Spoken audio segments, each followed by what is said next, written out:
You are talking to yourself right now, not in some abstract, poetic way.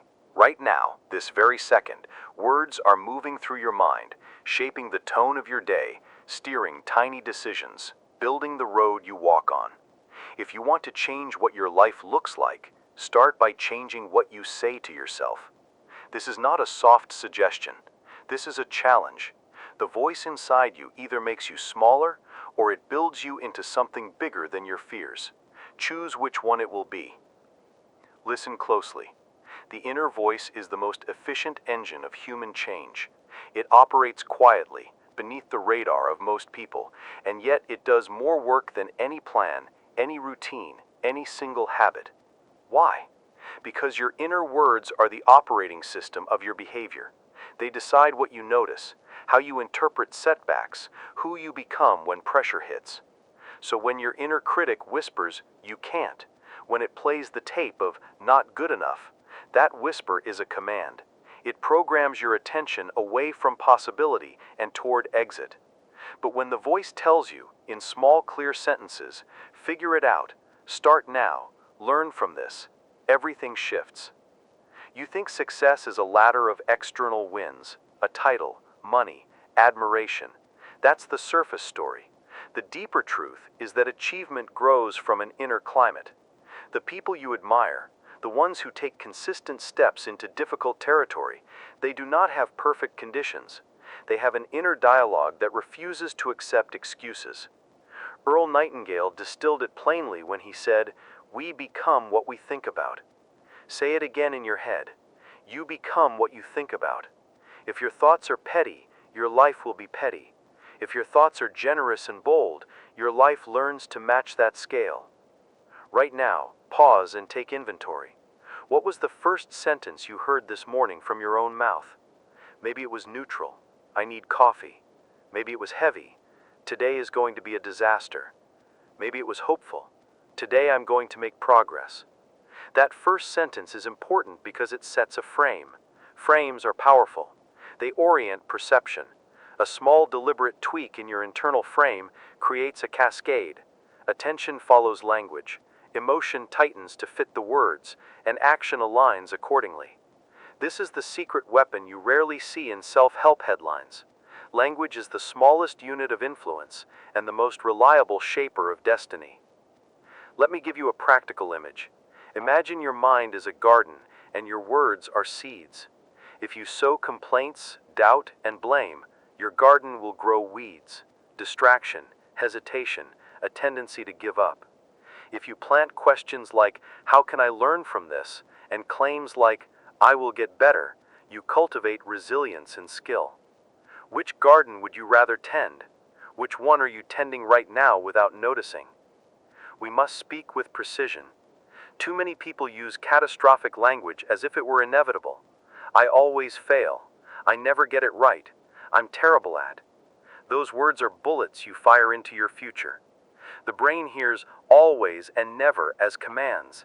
It begins to search for evidence to justify those claims. Replace extremes with measurements and hypotheses. Say, "I haven't figured this out yet," instead of "I can't." That tiny shift, adding "yet" in your head, creates an opening. It's not magic, it's neural.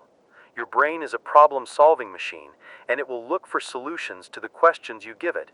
Ask limiting questions, and it finds limits. Ask expansive questions, and it finds opportunities. You are not your thoughts, but you are the curator of your thoughts.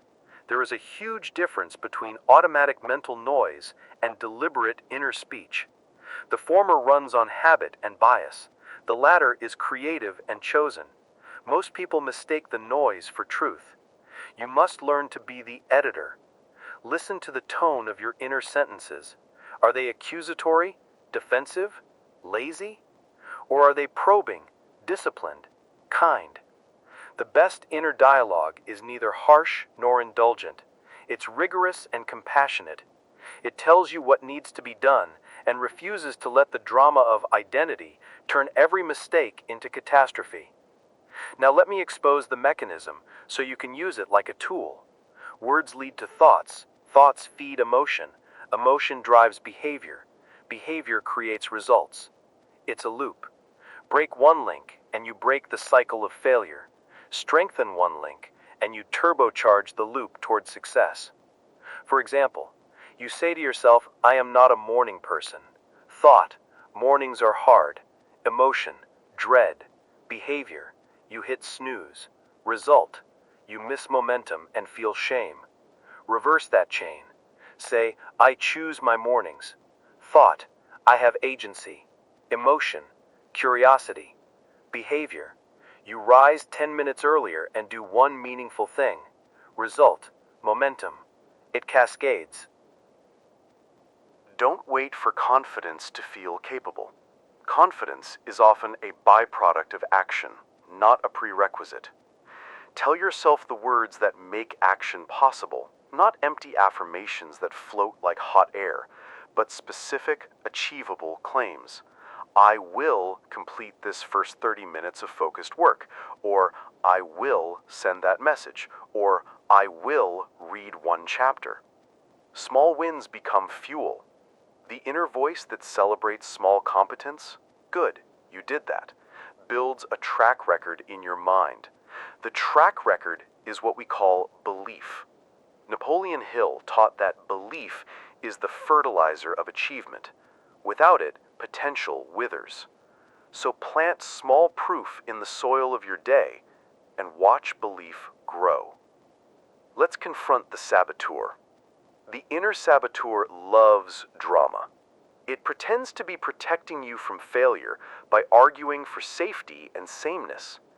But safety is a comfort that kills momentum.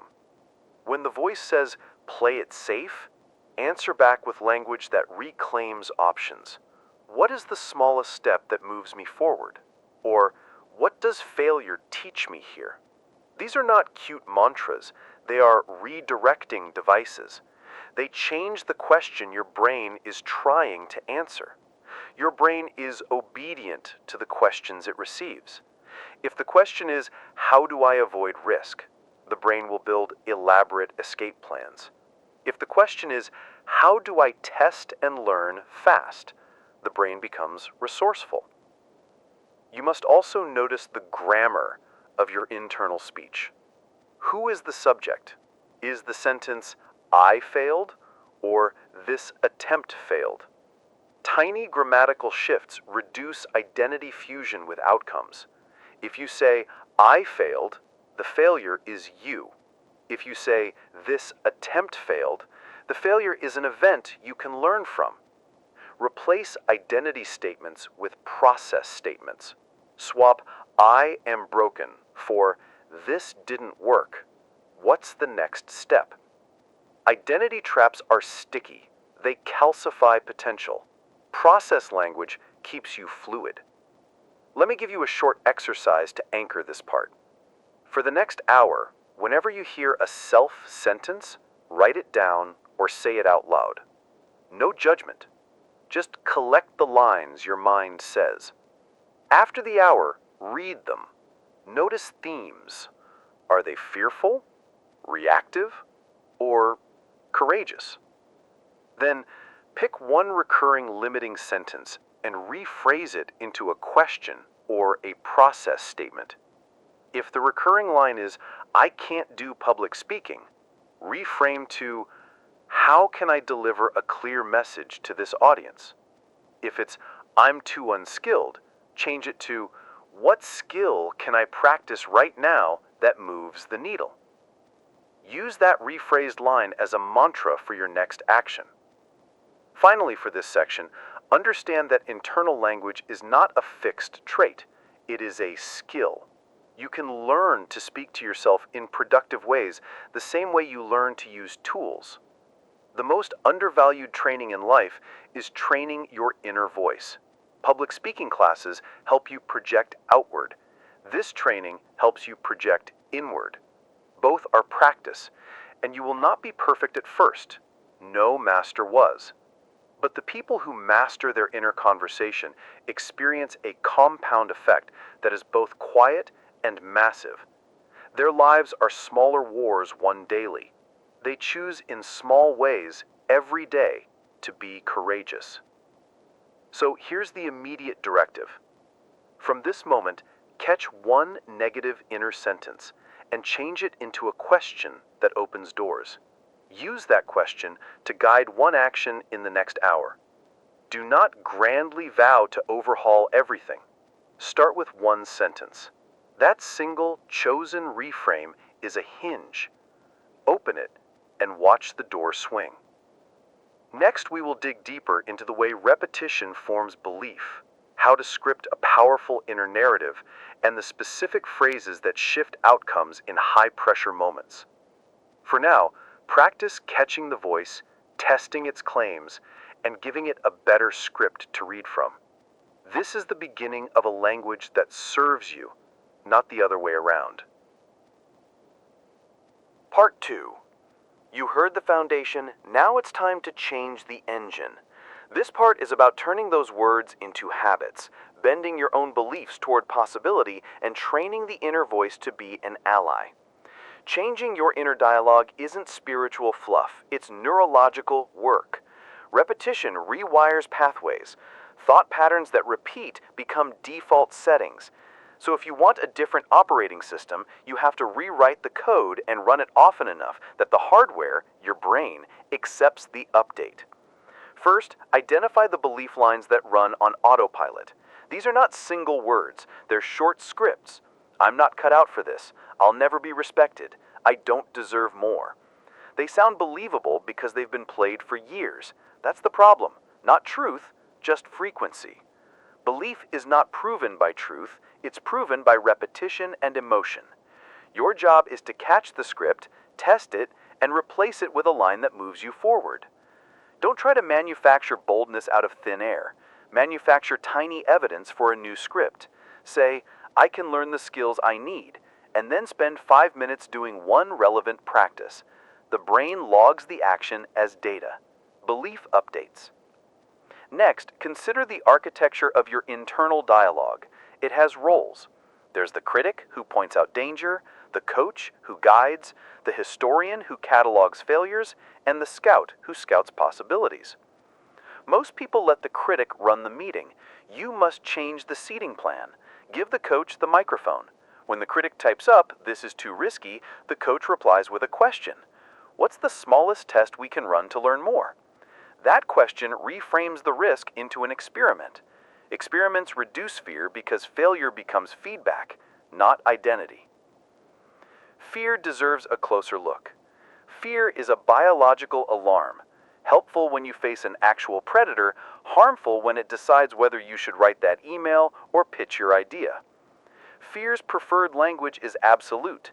It uses words like always and never, and it imagines worst-case outcomes with theatrical flair.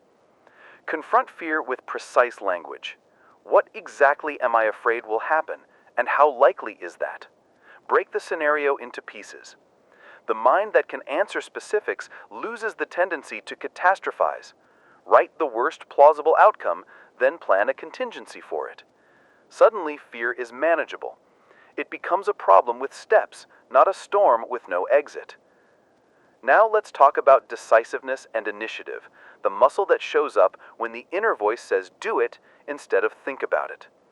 Decisiveness is less about perfect maps and more about clear commitments.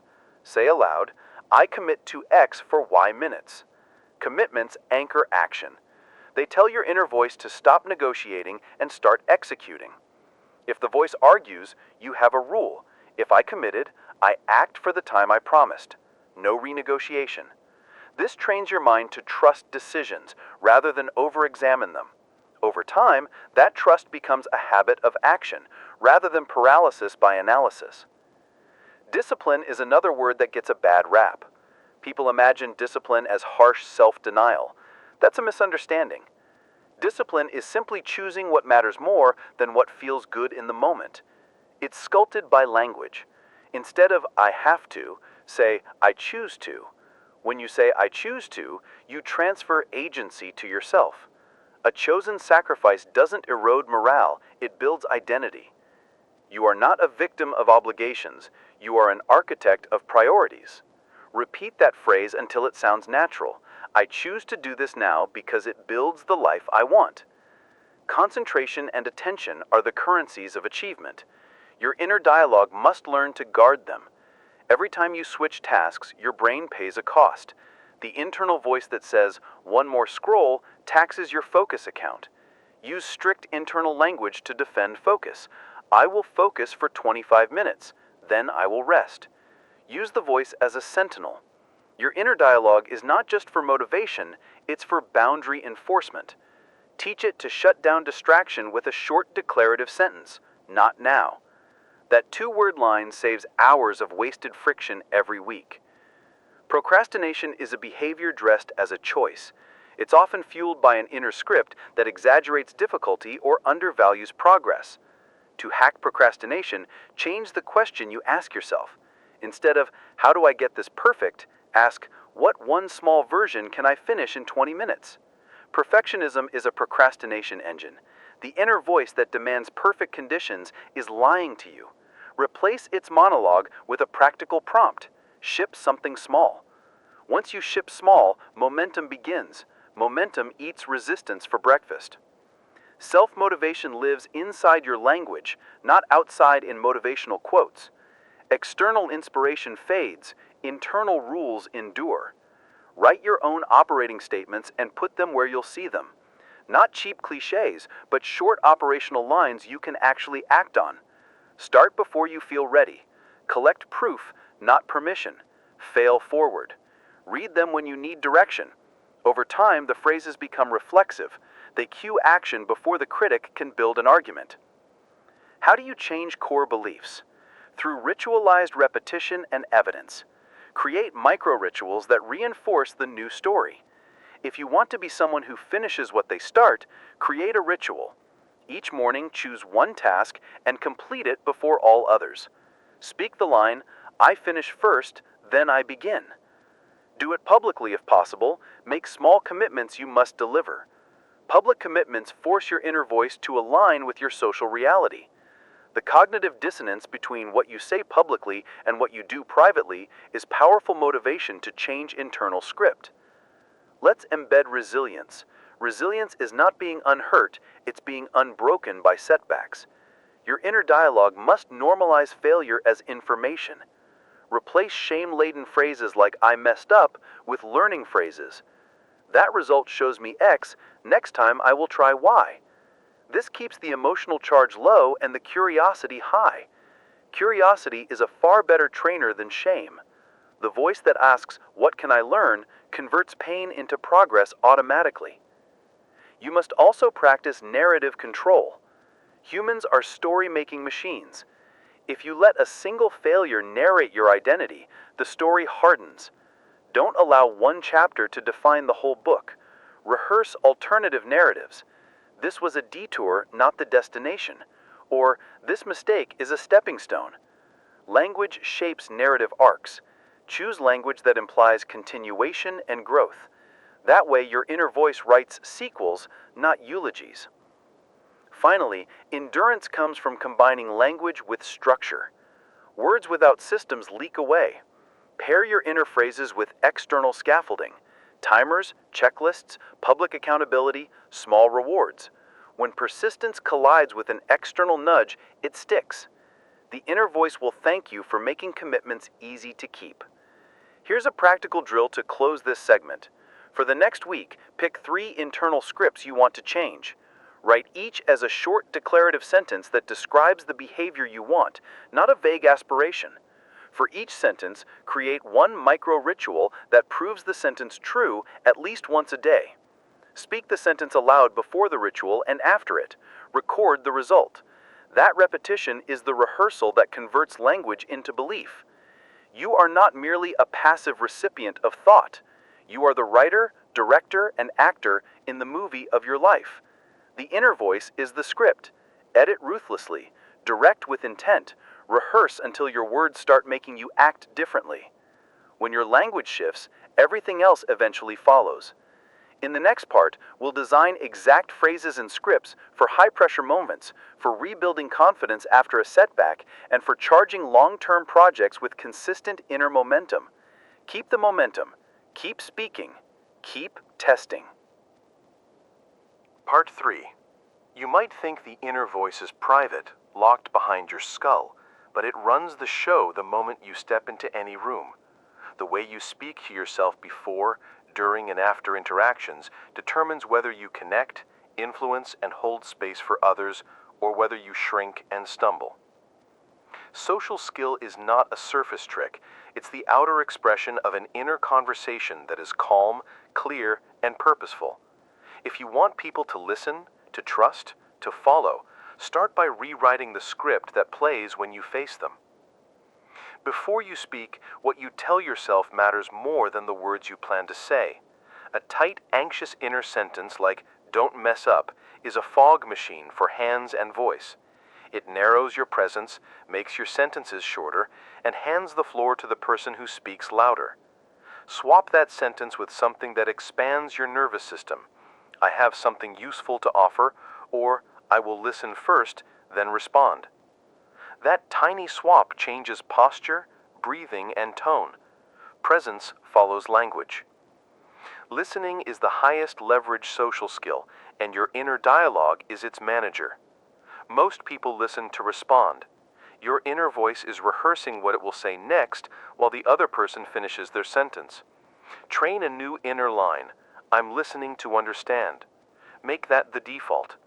When you say that to yourself internally, you slow down. You learn to catch micro cues, a word said differently, a pause that hides a fear, an emphasis that reveals the real concern. Those cues are the currency of influence. People who genuinely listen feel seen, and when people feel seen, they are easier to persuade and quicker to trust. Trust begins with tiny internal commitments. If your inner dialogue uses promises you don't keep, your credibility erodes even with yourself. Before you promise anything externally, test the commitment internally. Can I actually do this by this time? Say it in your head and run a quick truth check. If you commit honestly, you build trust. If you overpromise to sound impressive, your inner voice will have to carry the cost later. Let your internal standard be reliability, not impression management. The person who keeps small promises becomes someone others depend on. Persuasion without pressure is an art that starts with inner framing. The most persuasive people don't bulldoze, they orient. Use internal scripts that prioritize questions over statements. Internally say, "What does this person value?" or "What is their real problem?" When your inner conversation frames the interaction as a service, "I want to help them solve a problem," your words naturally move from self-defense to problem solving. Influence flows from usefulness, not from argument. Emotion is the amplifier of communication. Your inner voice sets your emotional baseline. If you tell yourself, "Stay calm," it's a weak instruction. If you tell yourself, "Slow your breath and match their pace," you give your body a toolkit. Anchor emotion to actions. Use short, physical prompts. Open your posture. Lower your voice. Pause for 2 seconds. Those prompts turn inner language into embodied signals that others read as confidence. People respond to nervous energy more than to reason. Manage your internal script to tune that energy. Charisma is not born, it's trained. It's the sum of clarity, presence, and a generous inner script. Charisma shows up when your inner voice is abundant rather than anxious. Replace scarcity language, "I must compete," with abundant language. "There is enough space for my voice and theirs." That language dispels the scramble for attention and invites collaboration. Practice a short inner phrase before key interactions. Say what matters clearly. Listen for what matters to them. Repeat it until it becomes reflexive. Conflict will test your internal grammar like nothing else. The instinctive inner response is to justify, to defend, to sharpen. But defensiveness escalates conflict. Train a conflict line for yourself. What outcome do I want from this? That single question shifts you from reaction to strategy. It makes you ask, do I want to win the argument or do I want a functioning relationship? Answering that question determines the tone of your words, the humility in your phrases, and whether you close the conversation with bridges or barricades. Conflict during language should reduce identity fusion.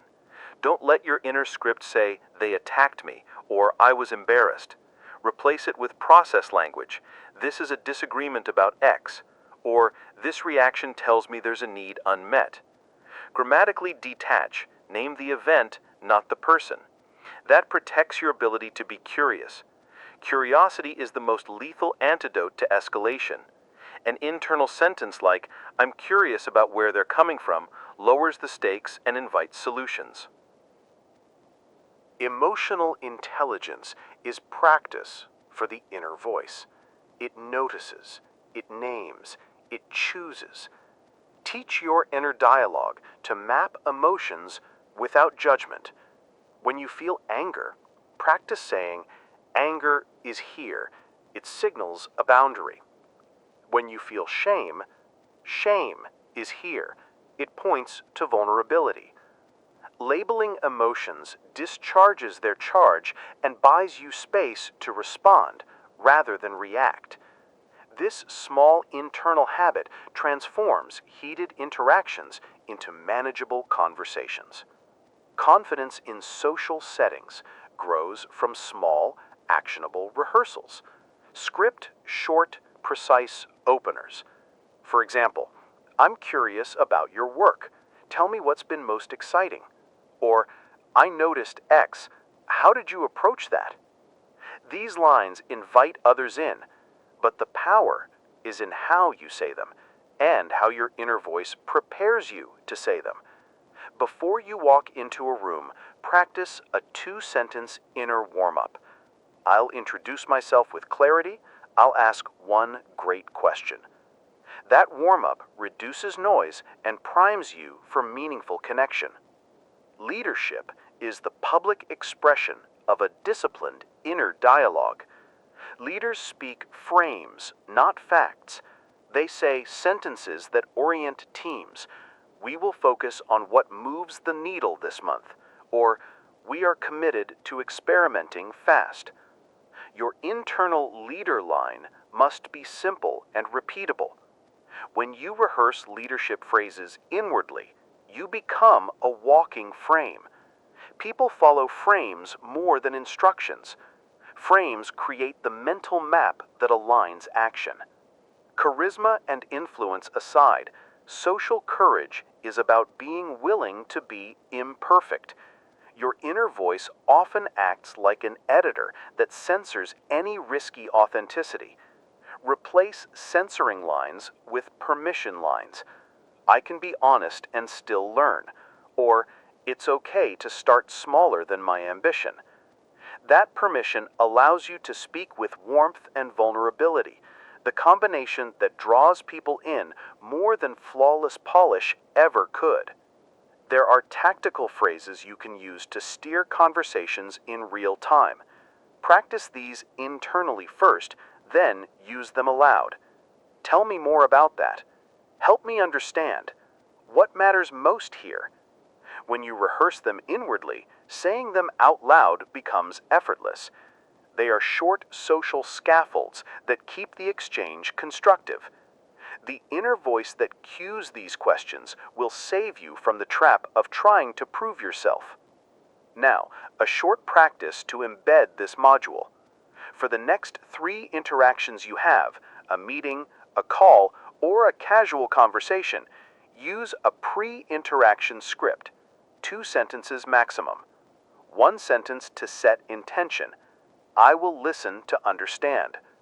1 sentence to set action. "I will ask one clarifying question."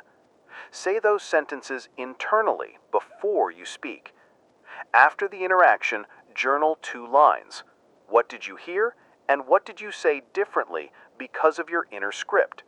Small feedback loops accelerate learning. Remember, your social world is an external mirror of your internal script.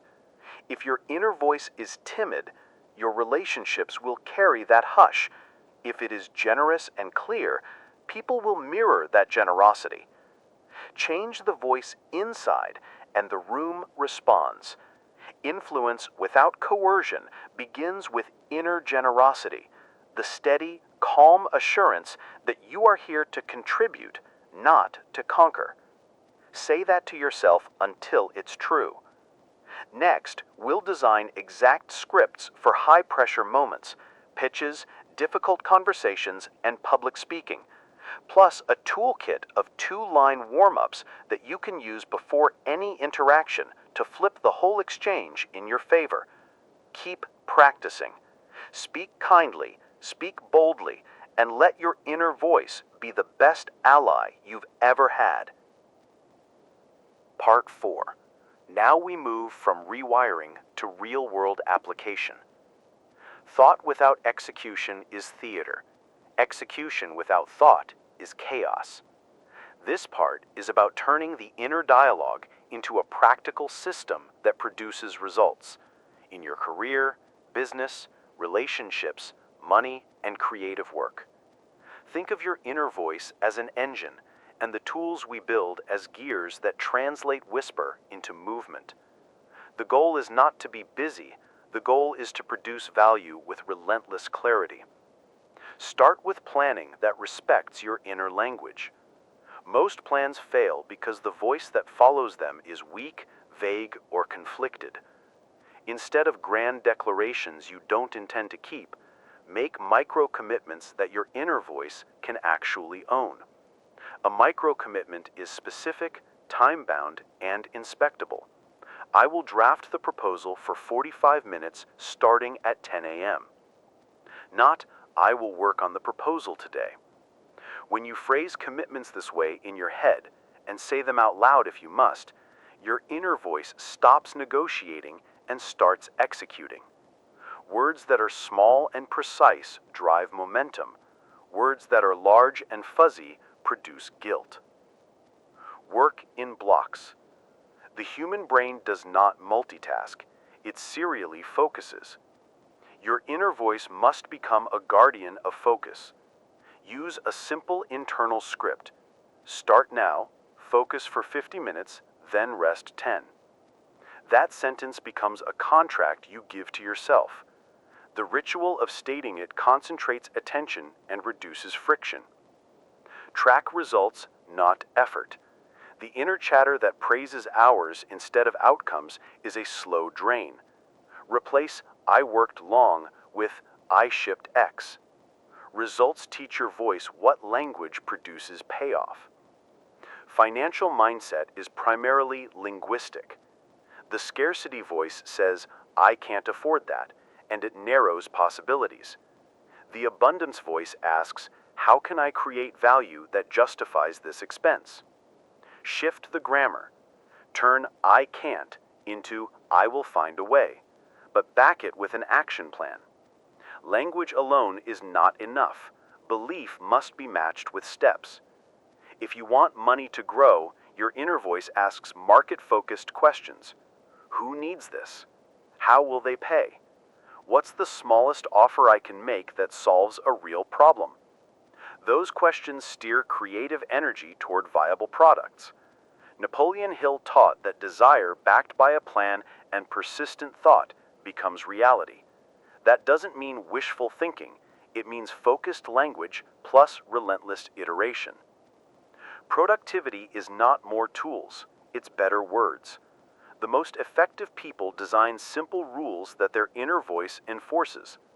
Examples: do the hardest task first. If it takes less than 5 minutes, do it now. Every week, deliver one piece of work that moves revenue or reputation. These are sentences your inner voice can understand and execute.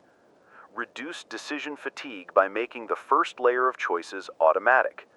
Your inner dialogue should say, today's morning routine is non-negotiable, and then move on to creative work without bargaining. Problem solving is a craft that begins with the right questions. The voice that asks, why is this happening, often leads into blame loops. The voice that asks, what specific constraint is causing this and what's the smallest test to remove it, moves you into experiments. Design your internal questions to solicit experiments, not excuses. The brain loves an experiment because experiments have clear metrics and short timelines. Turn anxiety into curiosity. When stuck, ask, What small test will give me a clear signal in 48 hours? Then run it. Sustainable systems are built by pairing internal directives with external scaffolds. If you tell yourself to write every day, add a visible ledger, a timer, and public accountability. The inner voice that hears, "I write every morning," will comply more easily when the environment nudges it.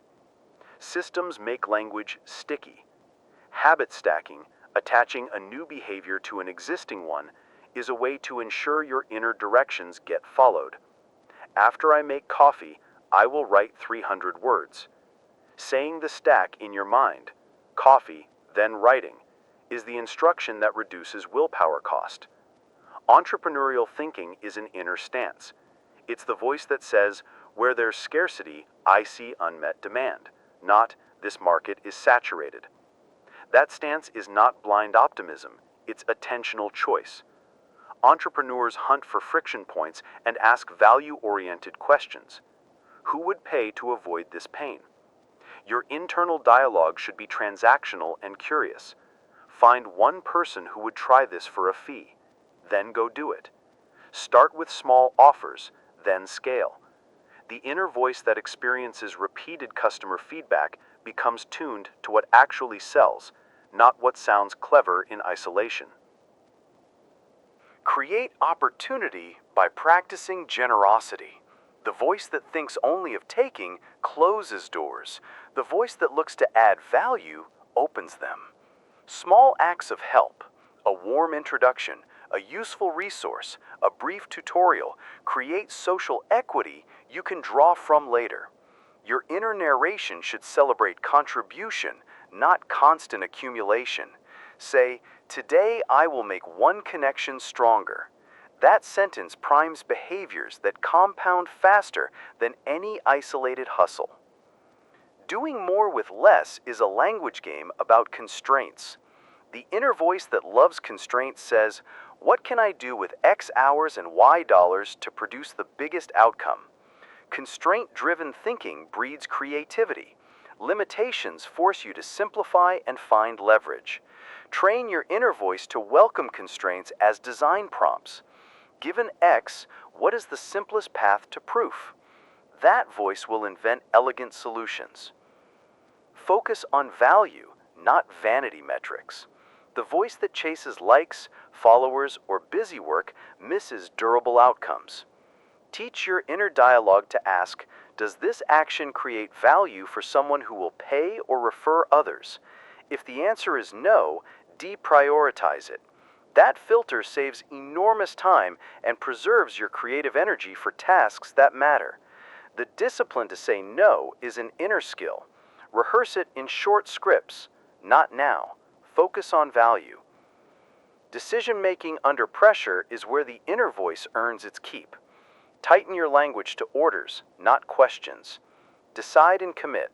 Set the next 90 minutes to execution. If new information arrives, reassess at X. Commitments reduce vacillation. Use preset decision rules. Hire when X metric is met. Pause project if Y cost exceeds Z. Your inner voice will resist at first, but repetition builds trust between intention and action. Build resilience into projects by expecting iteration. Your inner script should normalize course correction. Plan, test, learn, adjust. Rehearse that mantra until your knee-jerk reaction to failure becomes, "What did I learn?" instead of, "Who's to blame?"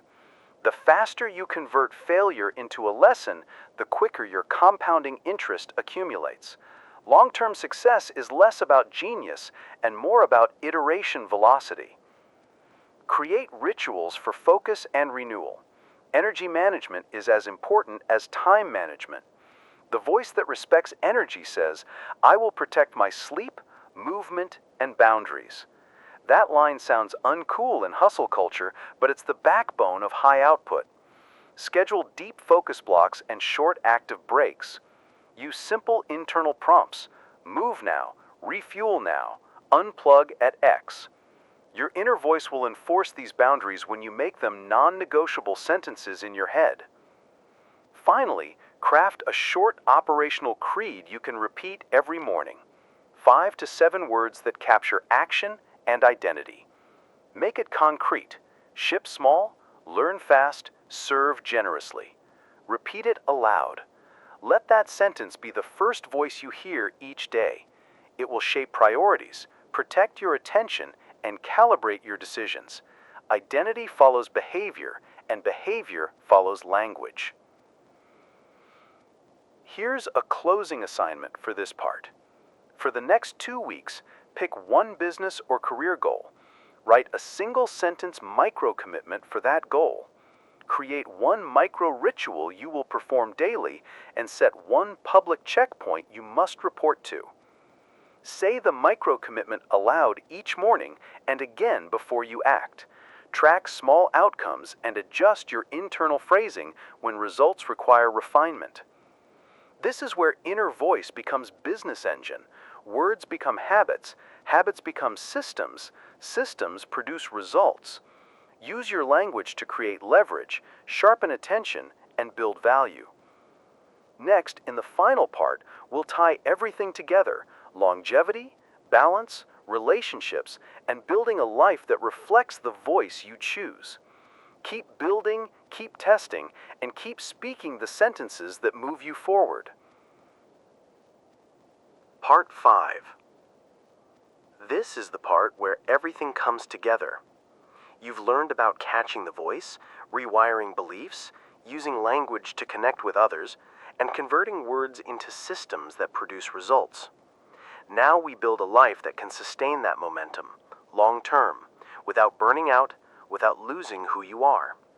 The final stage is integration, making the inner dialogue habitual, durable, and aligned with the person you intend to be.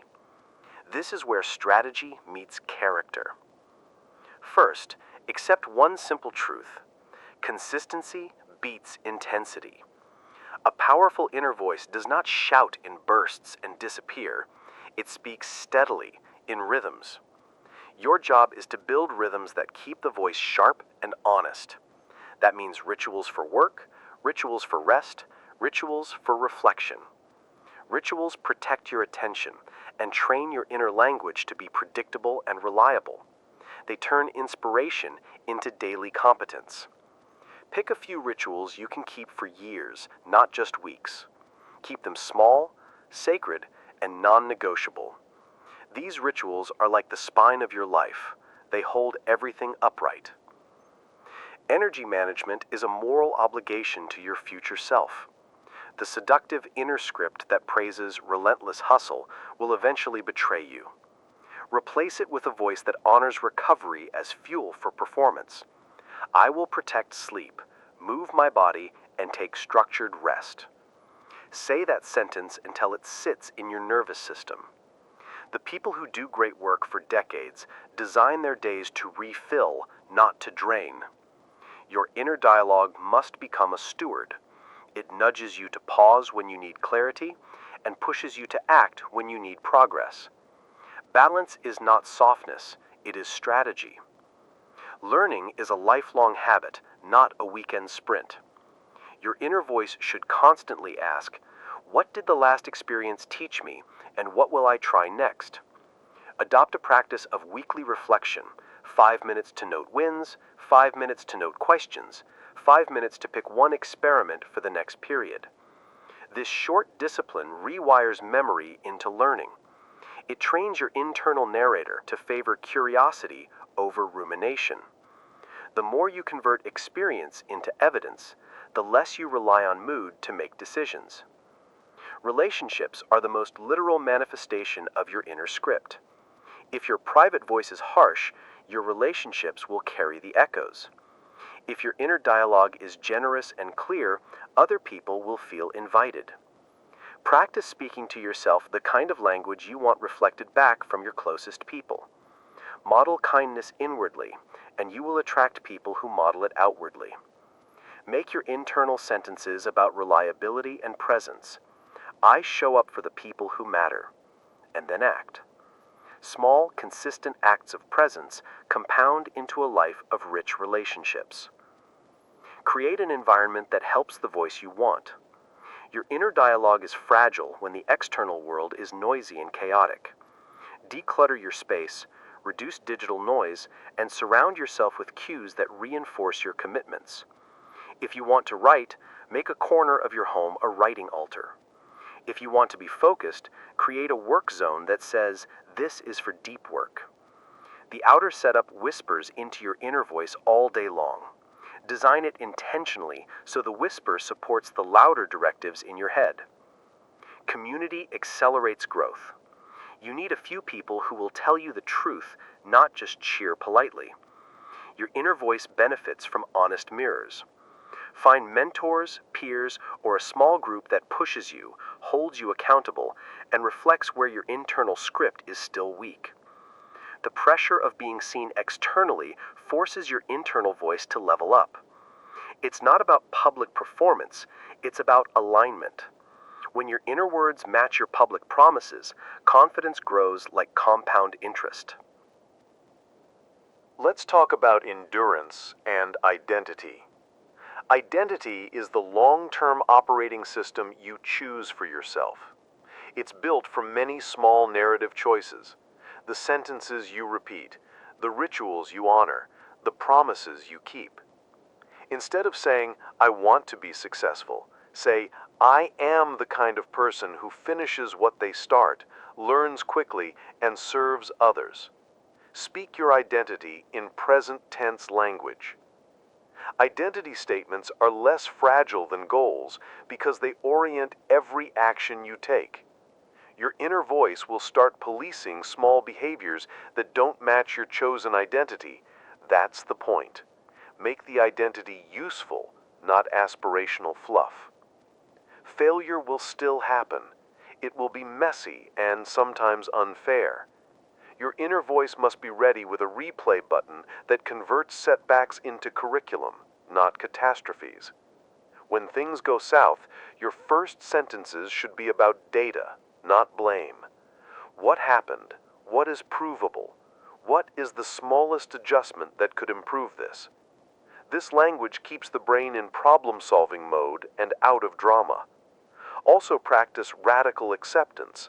Accept the facts quickly, then act. The faster you accept, the sooner your energy can be applied to the next experiment. Teach your inner voice to celebrate process, not only outcomes. Too many people only cheer when the trophy appears. Train it to notice the steady reveals, the habit kept, the tough conversation held, the deadline met. Make a habit of logging 3 process wins every evening.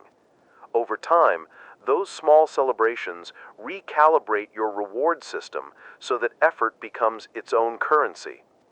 This is especially useful during long projects when external validation is sparse. Passion is important, but discipline outruns it. Feelings wobble, commitments do not. Your inner voice must be built to obey chosen commitments, even when enthusiasm fades. Write a short, operational creed, 5 to 7 words that describe how you want to act daily, and make it the first thing you hear each morning. Let that sentence be louder than mood swings and fleeting inspiration. Repeat it until it becomes the background music of your day. Legacy is not dramatic, it's accumulated small choices. The life you leave behind is the record of tiny sentences you said to yourself again and again. Ask yourself, what do you want your internal voice to sound like in 5 years? Start saying those sentences now. Speak them in quiet moments, rehearse them when pressured, and test them in actions. The narrative you tell yourself will eventually be the story others tell about you. Now, here's a simple closing ritual to bind everything. Every night, spend 5 minutes answering 3 questions on paper or in voice note. What went well today? What did I learn? What will I try next? Use present tense language when possible. Keep it concrete. This short nightly habit trains your internal narrator to end each day with curiosity and a small plan. Over months, it rewires your default inner sentences from complaining into designing. Finally, the ultimate test of your inner voice is generosity. The most powerful people I have observed are not hoarding their words for themselves. They use their voice to raise other people up. Make your inner dialogue include others. How can I help someone move forward today? When you do, your life becomes a loop of contribution and return. Your language shifts from scarcity to abundance, and the world responds. You are the architect of your inner conversation. Use language like a tool, precise, repeatable, and kind. Build rituals, protect energy, learn fast, and choose an identity that makes sense. Keep the voice practical and generous. Over time, the quiet sentences you rehearse will build a life that looks like the words you chose. If this resonated, subscribe and like.